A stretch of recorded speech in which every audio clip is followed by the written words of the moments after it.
کتابوں میں ان کا ذکر، ان کی نشانیاں واضح، آنے والا اس شان سے آ رہا ہے کہ زمانہ منتظر بیٹھا ہے ان کا۔ بحیرہ راہب، جس کا نام تو کچھ اور تھا لیکن بحیرہ کے نام سے معروف تھا، کہتے ہیں کہ اس نے مذہب کی کتابوں میں پڑھا تھا کہ نبی آخر الزماں جلوہ گر ہوں گے اور مکے سے شام کی طرف جائیں گے، تو وہ راستے کے اندر ایک جگہ کلی ڈال کر کچھ خدام کے ساتھ وہاں رکا ہوا تھا۔ مقصد کیا تھا کہ کبھی تو گزریں گے اور میں ان کے دیدار کی دولت سے فیض یاب ہو جاؤں گا۔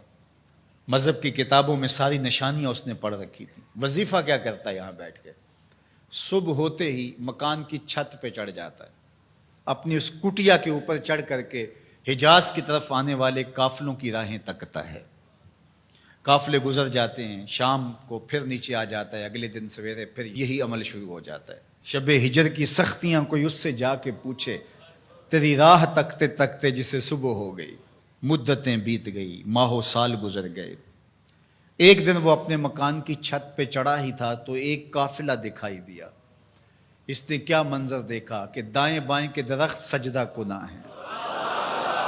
سمجھ گیا میرا مقصود آ گیا ہے، جس کے لیے انتظار کی گھاتیں تھیں، جس کے لیے منتظر رہا شب و روز، جس کے لیے راستے میں کلی ڈال کے بیٹھا ہوا تھا، وہ مقصود، وہ گوہر مراد آج نصیب ہونے والا ہے۔ تو جلدی سے نیچے اترتا ہے اور اپنے مصاحبوں سے کہتا ہے، جلدی جلدی اس قافلے والوں کا کھانا تیار کر دو۔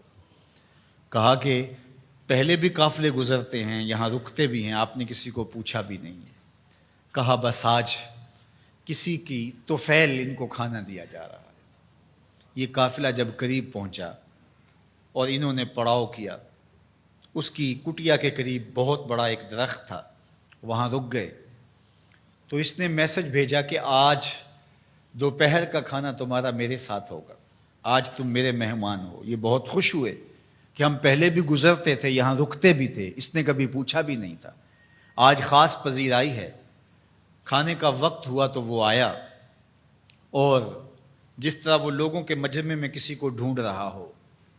حضور علیہ السلام اونٹوں کے پاس تھے، 12 سال حضور علیہ السلام کی عمر تھی، تو آقا کریم وہاں تشریف فرما تھے اور یہ سارے یہاں کھانا کھانے درخت کے نیچے بیٹھے تھے۔ میرے والد گرامی، اللہ ان کی قبر پہ کروڑوں رحمتوں کا نزول فرمائے۔ تو یہاں ترمذی شریف کے اندر تفصیلی واقعہ موجود ہے، اس میں عربی الفاظ جو ہیں ان کا ترجمہ اپنے لہجے میں وہ یوں کیا کرتے تھے کہ وہ بحیرہ راہب آ کر کے ان سے کہتا ہے کہ بارات آئی بیٹھی ہے، دولہا کہاں ہے؟ بارات آئی بیٹھی ہے، دولہا کہاں ہے؟ پھر حضور علیہ السلام جب تشریف فرما ہوئے تو اب وہ راہب آیا، فَأَخَذَ بِيَدِ رسول اللہ صلی اللہ علیہ وسلم۔ حضور کی عمر کتنی ہے؟ 12 سال، اور حضور کا اس نے ہاتھ پکڑ لیا۔ صحیح ترمذی روایت ہے۔ قال، اور اس نے کہا، ھذا سید العالمین، قافلے والوں سن لو، یہ تمام جہانوں کا سردار ہے۔ ھذا رسول رب العالمین، یہ تمام جہانوں کا رسول ہے۔ یبعثہ اللہ رحمت للعالمین، اور سن لو اللہ اس کو تمام جہانوں کے لیے رحمت بنا کے مبعوث فرمانے والا۔ اللہ اکبر۔ تو دھوم مچی ہوئی تھی حضور کے آنے سے قبل، پیغمبر راہیں بتا رہے تھے، نشانیاں بتا رہی تھیں۔ حضرت موسیٰ علیہ السلام پر جب الواح تورات کا نزول ہوا تو انہوں نے جب تورات پڑھی تو اللہ کی بارگاہ میں عرض گزار ہوئے، اللہم انی اجد فی الالواح امتا ہم المستجیبون المستجاب لہم فاجعلہم امتی، قال تلک امت احمد۔ کہا مالک، میں نے الواح تورات میں ایک امت کا تذکرہ پڑھا ہے جن کی دعائیں تو قبول فرمائے گا، جن کی دعائیں رد نہیں ہوں گی، وہ امت میری امت کر دے۔ کالا تل کا امت احمد صلی اللہ علیہ وسلم، فرمایا کہ یہ تو میرے پیارے احمد کی امت ہے۔ آپ کا ذکر تورات میں ہے، مثلہم فی التوراۃ و مثلہم فی الانجیل۔ اللہ قرآن مجید میں ارشاد فرماتا ہے کہ حضور کے ساتھیوں کا ذکر، ان کی مثالیں اللہ نے تورات میں بھی بیان کی ہیں اور انجیل میں بھی بیان کی ہیں۔ اللہ اکبر۔ اب تورات کی کہانی سنیے، 9 سوال تھے مسلسل، اللہ اس میں یہ شان ہے، اس امت کو یہ مرتبہ دیا گیا، یہ شان دی گئی، وہ امت میری امت کر دے۔ جواب کیا آتا رہا؟ تل کا امت احمد، یہ تو میرے نبی محمد صلی اللہ علیہ وسلم کی امت.